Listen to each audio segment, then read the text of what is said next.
Wrong week to quit sniffing glue.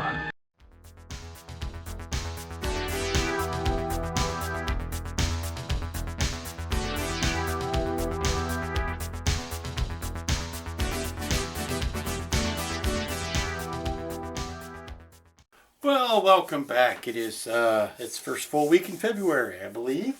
I checked the clock on the wall. Yeah, it's the first full week of February, and it's all about robots this week. Finished up the Franklin last week. I also did the BB-8, which kind of got me on the robot kick.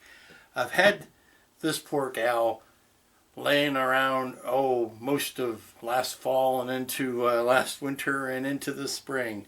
And it's about time to get poor Maria worked on. I've also, as of late, been doing a lot of one-to-one scale, a lot of actual size stuff, and a lot of busts, for lack of a better term. You saw the Iron Giant bust that I did. Obviously not one-to-one scale, because at one-to-one that would have been huge. So no, that was, but it was a robot, and it was a bust. And this week we're going to start on yet another robot. This was, or another bust of a robot that is one-to-one scale. This was something I saw on the RPF and immediately contacted the seller and said I'd like one of those. And so he sent me the parts, and I got all the parts except for one very rather important part, which is the part that connects the head to the shoulders, the neck. So I contacted him, and he's sending it, and hopefully I'll get it this week so I can show you. But it's this guy. No, it's not this. This is the action figure. It's not this guy. It is this guy. This thing is freaking huge. I had no idea that K2SO's head was actually that big. You could use this as an actual helmet if you wanted to. So, of course, here's the head.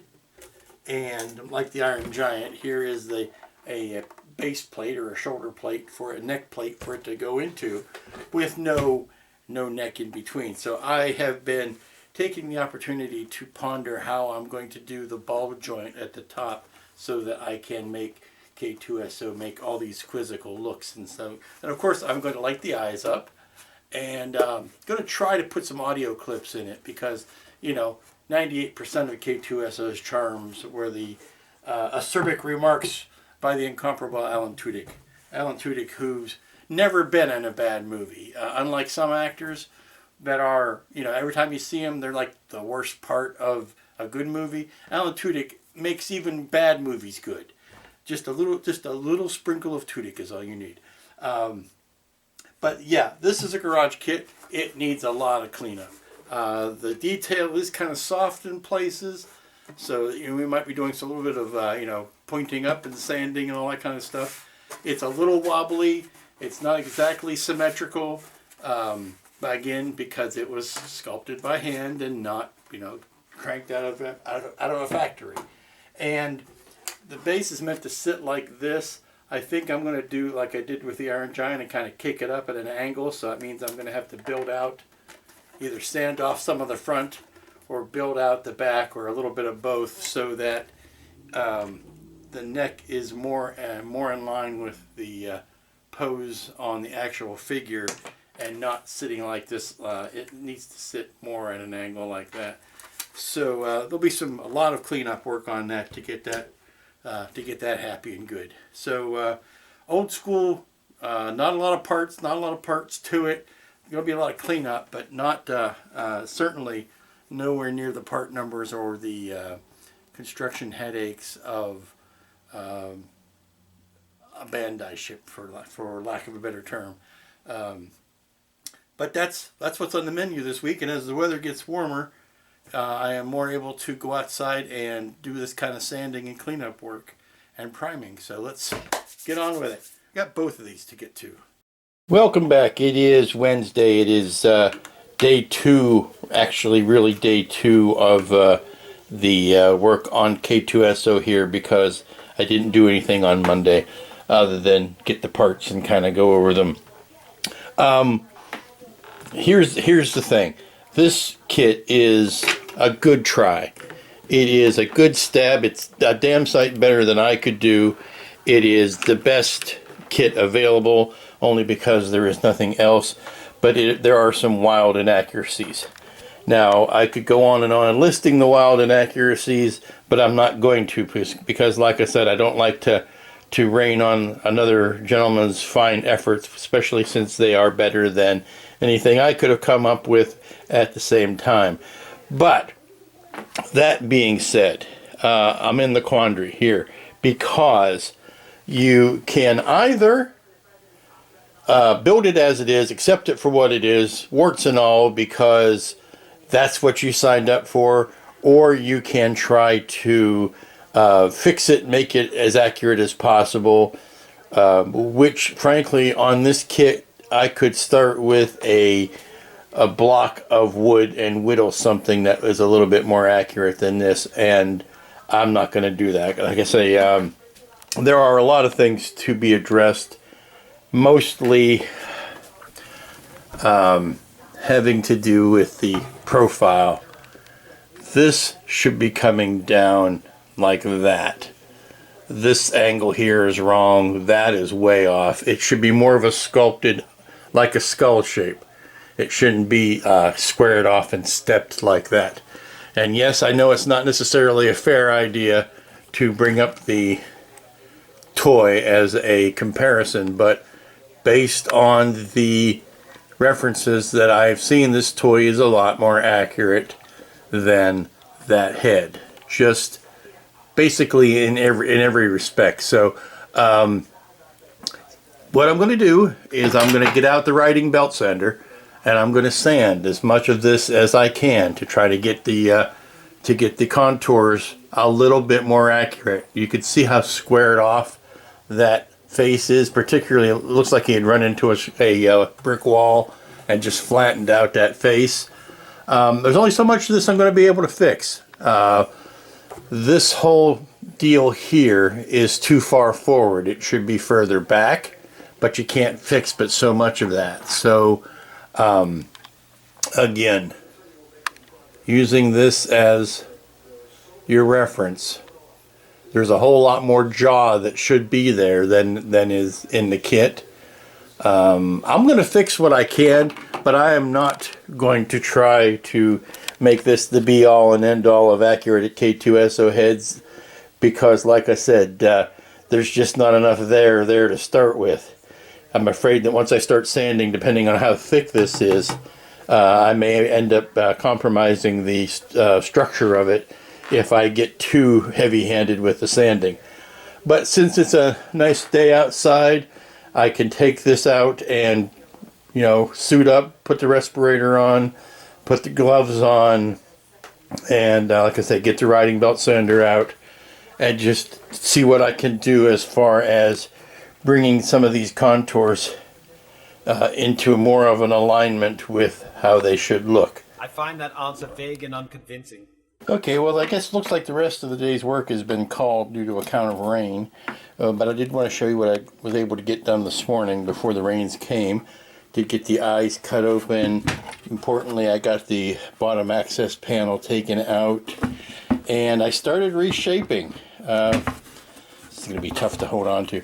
I started reshaping this. If you remember, was a much stiffer angle. I'm trying to shave it down, and I'm thinking what I'm going to do is fill in this area here with Bondo so that you get this slope that goes down to a point here and kind of rounds out the head instead of having this stepped affair here. And see if I can get this to balance on its noggin. Nope. But this is what the base plate looks like when it's attached to the bottom of the skull. And yeah, you can see some obviously made up greeblies there, like that tire and a few other things. But like I said, I'm not going to begrudge the accuracy of anything, because like I said, it's damn sight better than I could have done by myself. But hopefully you can see where all that has been shaved down, and that's like step one. I got but so far into it, and I really can't do this indoors because of the clouds of resin dust it raises, and I really don't want to have any interest in breathing that in. So if I can't do it outside, then I don't do it. So this is where, sorry that there's not a lot of results to show this week, but it is what it is. Oh, I hate saying that. That is such a cop-out. I hate people who say it is what it is. It is what you will let it be. And you can see I am reshaping some of that skull to round it over and get rid of some of the, you can see here this was shaved down where it was a lot more squared off and Frankenstein-y. So I was able to shave some of that down. I went out, did go to Lowe's and pick up some more sandpaper, so I was working on it with files and that wasn't doing what I wanted it to do, so I just had to go get some coarser sandpaper than I had. But that and a little palm sander, a little orbital sander, seems to be doing the most work. We'll see how much more of this we can get done. Okay, I'm out here in the other room because this project is so big it's taking up space everywhere. And I just ducked out the door to do an alteration to the base plate of this, similar to what I did on the Iron Giant bust, in that I didn't like the angle that this is the entire piece as it was sent. And what I did is basically cut that much off of the bottom. Oh yeah, dust is everywhere. So now it sits at a much steeper angle, but this part is level, so that when the neck comes I can put the level neck up there. Maybe from the side I can better show you how much was taken off. See, that almost goes down to nothing now, but whereas it was about half an inch, maybe 3/4 taller in the front. So I just think that that steeper angle is truer to K2's sloped neck and shoulder area. And that was a fairly easy cut. Now all I just need to do is sand it flush so that it's there's no gaps along the bottom here. What I could do is just, well, when it comes time, I'm going to probably put this on a solid flat base here, and then any gaps between that, something like this, hold on, something like that with a solid base on it, so that any gaps I can fill with a putty or something. But I just think that that's a more attractive angle for the front of the chest. I think I'm still toying with the idea of putting a raised detail here, because the top of his neck well, for lack of a better term, has some detail in here that I might try to duplicate, but there's also a skinnier rim here, and rather than try to sand this one down, I think I just might try to add another one on top of it with I don't know, some kind of, it's gonna be tough to bend stock in a circle like that, so that could be tough to figure out. Morning, it is Thursday. Wow, this week's going by quickly, and I'm going to get another round of sanding on the K2 SO head.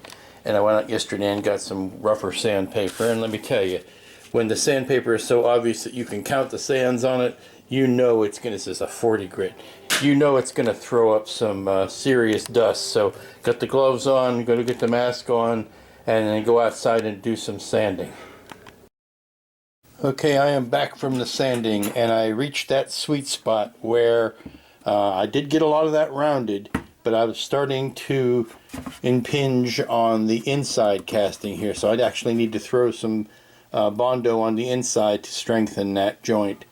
But I am going to Bondo this, and I'm going to Bondo that down to a rounded angle, so I think it's going to improve the look overall. But I think as far as smoothness and contouring, I've gotten this about as far as it's going to get with the major riding, the riding belt sander. Everything else is going to be done with smaller tools and regulation sandpaper and stuff. I need to get some of these swirls out, although I am kind of liking them. It looks kind of like damage. You can see some in there. So I may leave some of that. The secret to this is to not do a pristine, factory fresh look, but something that looks like it's been around for a while. So we'll see how much more. There's just some wonky geometry going on here, and I don't know how much of it I can salvage or how much of it I should leave, but particularly in the area of the mouth and the teeth there, it looks like it needs to have some work done. He might need to go to the orthodontist, so we'll have to see. But right now I think what I want to do is do some of that Bondo work around there to round off that angle. What do I know? As an example, you can see how thin this is. This edge, how thin it is. It used to come out to about there. So it's about half the width that it used to be. So you can see where I have tapered that quite a bit. Okay, well at this point you should be glad that we never fully developed the old smell-o-vision technology, because boy does this have a pungent aroma. It has the aroma of Bondo, which if any of you have smelt that will know is nothing to be enamored over. But you can see where I am trying to round off that. I filled in that deepest crevice there, trying to round over the bottom of the skull, for lack of a better term. And then I can also threw some Bondo inside to reinforce where it had started to get thin. But I can't do this all in one go because there's just so much of it that needs to be filled in. So what I did was I put a good pass at it the first time, and then I'll go and skim that over with another coat to fully round it out after this has set up. But there's only so much you can do at a time. And I suppose I could have filled that in with a bits of plastic or something, but then I would have had to worry about sanding it and what's poking out and what needs sanded off and all that stuff. So better to just fill it in with the Bondo and go at it a couple of different times. But now I just need to let it reek up the whole house while I am doing this. Too cold to open a window or anything, so I may have to set this outside if it gets to be too obnoxious. Okay, it's time to put in the second layer, and as you can see by me putting this razor edge against it, you can see where the light is shining underneath it, how much this needs to be leveled off. So let's put the next layer in. Okay, back on this project, which is equal parts model building and auto shop class for body shop working. Got the last coat down, the ultra smooth one. We'll have to do some sanding, but look at that. That's almost as smooth as the baby's bottom, but it's definitely got me the filled in curve that I was looking for. Where the squeak of this styrofoam is driving me nuts. But a little bit of touch up on the cheeks there, cheekbones. But the profile is definitely closer to what I was hoping for. Well, good morning. It's Friday. It's the last work day of the week, and I won't say I'm stymied, but I am been brought to a halt on the K2SO project because I am waiting for the neck piece to come in the mail, and I've sent out pleas to the manufacturer to please send me a neck, and I haven't gotten it yet. So until that comes in, there's not really much more that I can do because everything kind of hinges, no pun intended, on figuring out how the neck joint is going to work, which I cannot do without it. And the other thing that's stopping me is the chilly temperatures outside, because it's just too bloody cold to do any sort of spraying. And really the next thing to do on this is to spray a primer coat on it. I don't know how you could tell. So you see this line here? That kind of demarcates how much sanding I've done on this kit, because I believe this is closest to the original top color. And you can see, of course, you can see putty bits and sanded bits on here, but without saving all of the dust that I've created and all that I've sanded off of this, you really can't tell unless you had a picture of it to start with and put calipers on it. But I have sanded off a goodly amount on this. This is a lot smoother and rounder than it was when I got it a week ago. It is a lot less Frankensteinish, and by that I mean it's a lot less boxy. These angles here were a lot sharper going all the way around, and even on the profile, that was a lot squarer, almost like a Robocop, if you can remember how the side of his helmet looked. But you can see here, this is the area in which that I've sanded down and smoothed to try to get the roundness reintroduced back into the head. And certainly you can see where the putty's been added on the side there to kind of bring in the side profile. And like I say, I ran into that problem where lay this, see if I can lay this, but see where I ran into, whoop, there it goes, where I ran into the problem where I was getting close to impinging on the inside dimension there by continuing to sand that down. But I took the squareness off. This was almost completely square here, and then it was a step down and square there, and this edge here was a lot thicker. This edge was about twice, maybe 3 times that thick. So I've taken a lot of bulk off of it, and it's not readily apparent unless you had the original sitting next to it. But maybe you can see by the color of paint difference what parts were sanded and what parts were left from the original. This is a long way of saying I'm stalling for time because I can't really do anything more with it until A, it warms up, and B, I get the neck. So to show the progress I made on this, this is the bottom plate. I'm going to have to cut this hole out, but until I have that neck piece to go on there, I'm not going to know the exact extent of how much I need to cut out of that, and I don't want to cut out a hole that's too big. Here she comes, here she comes. She's gonna cause a sensation. And now for something slightly different. Still a robot, different gender, many years earlier, working on this Maria recast that I've had for quite a while. And I'm down to the point where I've done as much resculpting on it as I care to, and have gone around it various times, sanding and smoothing, and I'm down to putting the arms back on. Now I re-angled the elbows because they were too straight and stiff, even though the whole character is notoriously straight and stiff.